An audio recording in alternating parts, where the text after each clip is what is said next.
And you'd probably never guess that just 5 years ago, Rex Orange County, or Alex O'Connor, was a high school kid sitting in his childhood bedroom writing songs by himself. I mean, it must be a bit chaotic the last few years. More than the years before these years, yes. Yes, that's an understatement. Yeah, absolutely. No, so much has happened, honestly.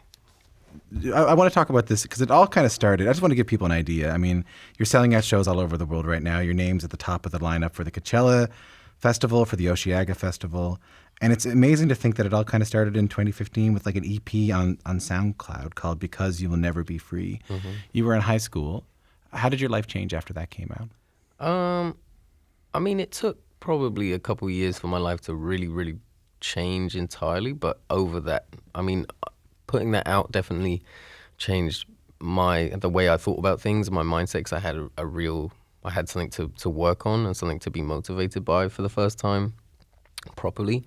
And then it kind of like took a year of really working and meeting loads of people before really getting into a situation where I was like, felt like I was in control. I was still really like doing all I possibly could and like sacrificing things. I don't know. It was like still work in a way at the beginning, but it was also just a hobby. So I never really, and I also originally never intended it to get like this. So my life changed, but it was also like it happened over like a year's time. It suddenly kind of was kind of just gone, and then I was like, oh, my life has changed without me realizing, if that makes sense. Yeah, it does. And you said this wasn't the plan. Like the plan wasn't to be a professional musician. Not exactly. Not even when making those songs. Well, I made one of the songs, and I kind of just put it out to my friends and put it on like Facebook to my friends on Facebook. So when I had Facebook, which I do not anymore. Yeah, I thought I was kind of surprised, man. This is when was this? 2015. Yeah, Facebook was still kind of in then. Yeah, right. Yeah, you can let me off because I had to. I'll let you know. That's okay. I still was just still have it. I tell you what I do. I have this thing where like it blocks out my news feed and it replaces it with like a quote of the day. Oh, that's nice. So, but I still need to use it in order to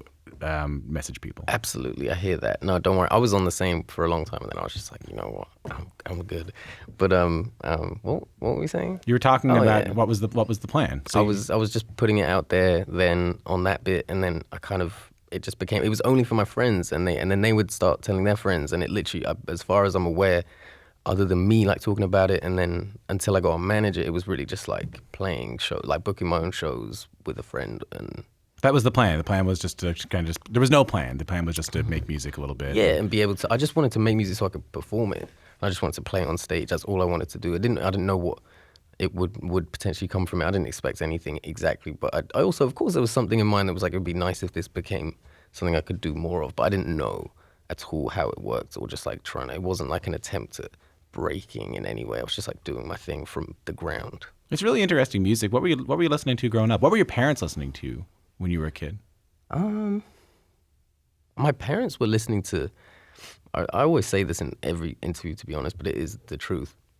There's a lot of like ABBA and Queen, and my dad introduced me to like Billy Joel and Jimi Hendrix and Deep Purple and loads of like bands like Led Zeppelin CDs and stuff. But like just kind of like in the car, I just remember a lot of like theatrical music. Oh yeah, and like I would do like a lot of theater as a child, so like Les Mis and like things like that.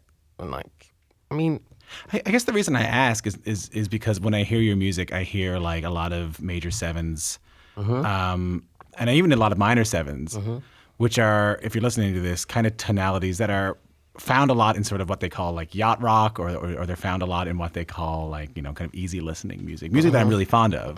But like, you know, Hall & Oates or Billy Joel or Christopher Cross is one of my faves.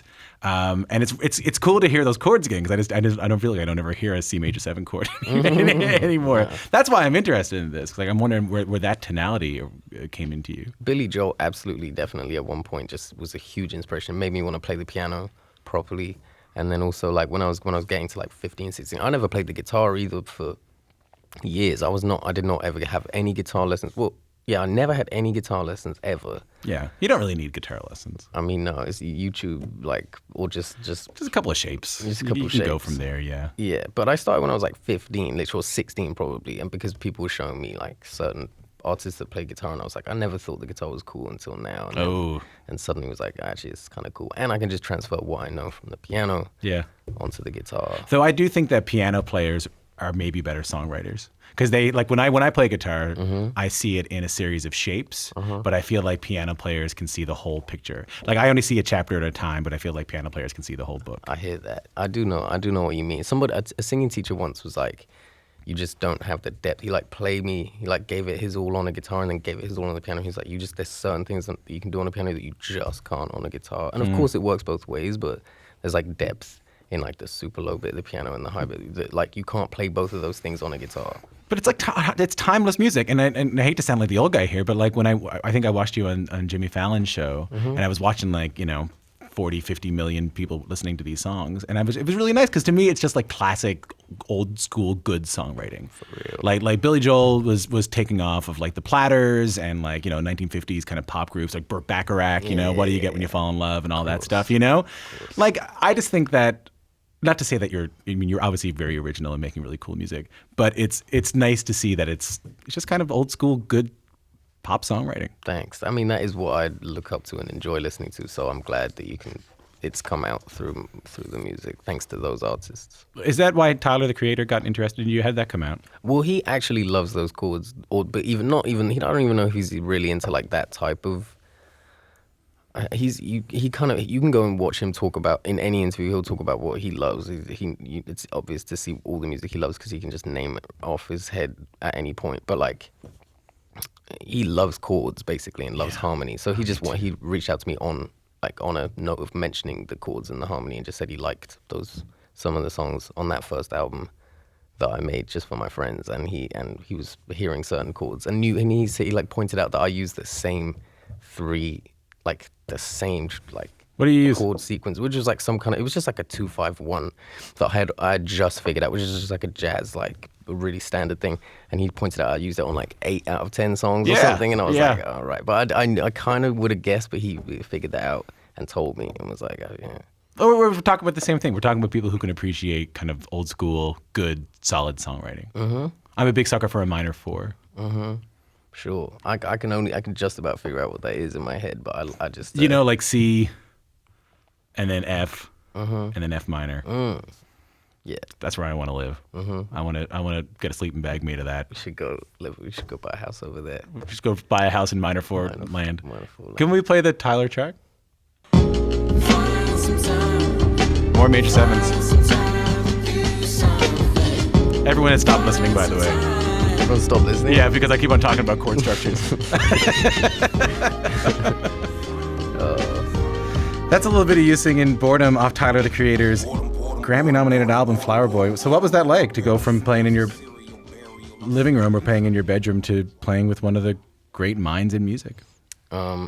Very surreal and exciting, and to be honest, I've spoken about it so many times, but it is still amazing, and it is, I was like 18, I think, and it was in 2016, so I was 18, and I just had never been out of Europe and never been away on a flight. I've never been on a plane by myself, so I did those things and ended up in the other side of the world for like 4 days only, and then did the songs. And he's exactly what you think he is. He is as good. He is that good. He is that amazing, and he's like that all the time. And that's literally he blessed me. He did a lot for me, and I owe him everything. But he also just inspired me to do my thing and be myself and not be just like a product of him only. And and he's the best.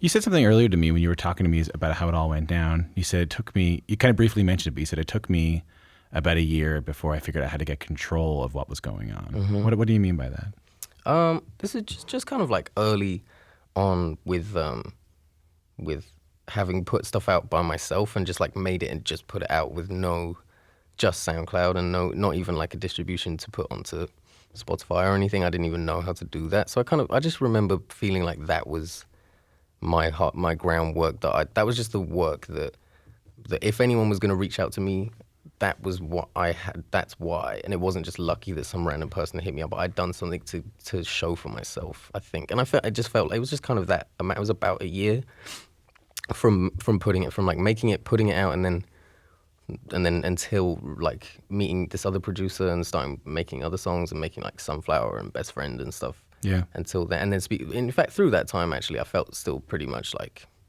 by myself and traveling by myself just to do everything, going to the studio, going up to London. Didn't live in London. I was just going to the studio all the time, taking the train just to make the songs. So I don't know. That's all. It was like I had control, but I did have control. I just meant I was like doing it all myself, and until I started I didn't really know how it worked. I was just doing it. What did your folks think of this? They were always into it. They were always very supportive. They accommodated me incredibly well, especially with going to school and allowed me to travel up to London as well to go to school. And prior to that, where I went to school, they would drive me in every day. I don't know. They've always been very open to allowing me to do what I want, and they've always been fans. My dad's a fan and comes out to shows a lot and stuff. And Your dad's a fan? yeah, he loves it. He loves coming out to shows and stuff. Shout out to my dad. That's very sweet. Mm-hmm. What's your dad's name? His name's Phil. Phil. Phil O'Connor? Yes. Shout out Phil O'Connor. Shout out to Phil O'Connor. If you're just tuning in, I'm speaking to Rex Orange County, Alex O'Connor. We're talking about we're talking about his kind of career up to this point, but I want to talk about Pony, which is his latest album, which is out everywhere now. When you start to write this album, was there specific things that you wanted to write about? Because I feel like you kind of lived through a lot by that point. Yeah, so I had lived through a lot by that point, and there were specific things I wanted to talk about, but I didn't know what they were when I started writing it, if that answers your question. Hold on. There were specific things that you wanted to talk about, but you didn't know what they were. Yeah. So how did you know there were... I mean, there was just topics, and there was just so much had happened. I just mean, like you said, so much had happened, so I kind of felt like there were these things laid out, but I didn't know how to talk about them. I didn't know where to start. I didn't know how you can merge. Like, trying to talk about more than one thing is kind of difficult, and people start... It's hard to you can never control what people are going to think, but it's hard to get it right. And I just kind of like had a few things going on in my life that weren't related to anything I'd spoken about before, and I wanted to speak about those things. Like what? Just issues amongst other people in my life. That wasn't my like relationship or like love songs or sad love songs. Like, it was just like people who, like friends, or just like people I worked with, or just like feeling like I was getting taken advantage of, or feel like my life was changing in a weirder way, like not bad or good, just things are strange now that think that there's more people that know who I am, and just like, and the way people now look at me, or like people who treat me differently or whatever, just like stuff like that. So just to figure out how to talk about that. Yeah. That's what I'm saying. That's what I hear on this record. I remember I read a quote from you that said something like, it's I like writing love songs because it's easier than writing about other things, you know? But on this record, I hear you write about other things. Yeah, there's also love songs as far as I'm concerned. Sure. It's like, there's a couple on there, or just like, positive songs. But just talking about like, just something that's not necessarily negative, but just from a different angle, it's harder. But for me, it was harder to work out how to. Was it therapeutic to write about how these changes were happening? Yeah. What did it do to you? It was that. It was freeing to finish it, actually. It was really, felt very... It wasn't... I don't know if the process was therapeutic, but maybe just that last moment of, finishing it off did a lot for me and released a lot of, I feel like I, got a lot off my chest, even before it was released, just knowing it was done for me to listen to and be like, there's nothing else to do. This is what it is. I don't know if you can have perspective on this, right? Because this is something I think about. You're 21. This all started when you were 16. Yeah. I was just talking about this with someone maybe 45 minutes ago. But that's an age, man, where you're supposed to be making mistakes in private. You're supposed to be, breaking hearts in private. Sure. Getting your heart broken in private. You're not supposed to be historically tweeted about. You're not supposed to be historically have a couple of million people watch you on the internet. Not really, no. So it's nice to hear on this record you kind of acknowledge that. This is effed up. This is messed up. It is in a way, but also such a blessing. Sure. I want to make sure we're talking about an and here. Yeah. And also it's a choice to just talk. I could talk about anything. I could have made up anything. I could have started talking about anything but that. But goldfish, right, goldfish, any other type of fish. Beta fish. Those fish. Yeah. But I chose to speak about that. I didn't have to, but it's not the end of the world. It was just like that's just what was kind of going on. It's just what I managed to talk about. It's not the most important. You know, it's like there are way worse things going on in the world. I hear you, man. I mean, you know, let's be honest. Your social media following versus the Australian brushfire. Man. Australian brushfire wins. But it's nice to hear someone take control of their own narrative like that. For sure. Thanks, man. Do you know what I mean by that? Yeah, sure. I just got to be honest. Or I find it easy to be. Or I find it more satisfying to just be honest. And if that's what it is, and it's me saying it's cool, but it's not that good for these reasons, and that's what I got to do. If that's what you mean. Is that where that? Like, have you always been that way? Have you always been someone who wanted to be really open about? Because you've been open about like how this time in your life has been challenging in terms of your mental health. I mean, yesterday in Canada, I don't know if you were here in Canada yesterday, but it was kind of a big day to talk about mental health in this country and all that stuff, you know. And like it feels like we're starting to be open about it. Have you always been that way, to be open about these things? I think I was maybe slightly more reserved as a child, but I you know, less like, I think maybe less open, but just on the whole, just quieter and kind of more reserved. So maybe maybe it was more just as I turned to a teenager, and also I'm lucky. It's like my generation is just sort of a lot more. We're just talking about it. We're all talking about it way more. So it's happening now, and it's the last 3, 4, 5 years of just like being way more open and accepting to people having therapy or feeling like they feel anxious, and that means they might have anxiety and they can do something about that, whatever that is. Just being able to talk about it, and our parents always being like, "Oh, well, when I was younger, you know, you couldn't say, if you said that to your parents, my parents would say, oh no, you're just crazy," and it's like, great. I mean, now I'm so glad it's not like that. Basically, a bit touched back where I'm from in Canada. That's what they would say if you said like, "Hey, you know," if you said like I had a bit touched. He's like, you know, yeah, well, you know, don't mind him. He's a bit touched. Whoa, yeah, I know. Hey, that's kind of a funny word. Yeah, I know. A bit touched, as in touched by God, like, you know, yeah, like not fully together. Oh, I see. So it's good. It's good to be able to talk about these things. Yeah. How are you doing? Are you doing all right? I'm pretty good. Yeah. I love touring so much. My favorite thing in the world. So there's nothing I'd rather be doing than this. Not, well, like what I'm doing right now, like I'm here, because I'm here, because I'm playing the shows. Of course I want to be here too, but I mean, there's nothing I'd rather be doing than be on tour right now. Believe you me, man, we're going to edit that so it just sounds like you said this. It's going to sound like you said this. There's nowhere I'd rather be than right here. I'm just going to end right there. And I'm going to go, thanks. Yeah. Where do you want this to go? This? Not this interview, but this career of yours. I just want to go. I'd love to be doing this for years, man, and I'd love to put out a lot of albums until I'm not satisfied by it anymore, and it's not right for me. And one day I will just not do it anymore because I think it's worse. I don't like seeing people outstay their welcome in a way. I think it's subjective, and you can feel that. You can love somebody's album after and then being around for years, but also just doing too much. I never want to do too much for my own sake. I don't want to get bored of it, and I don't want to bore people. So I'll do it for as long as I can, and play bigger shows and put out more songs and continue doing it. Probably I don't really have, you know.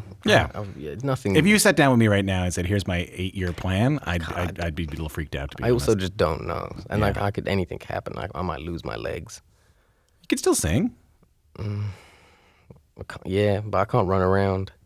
No. So who knows? Let's hope that I could just continue doing it. I hope so too. It's been nice to talk to you. It's been good to talk to you, man. Thanks for having me here.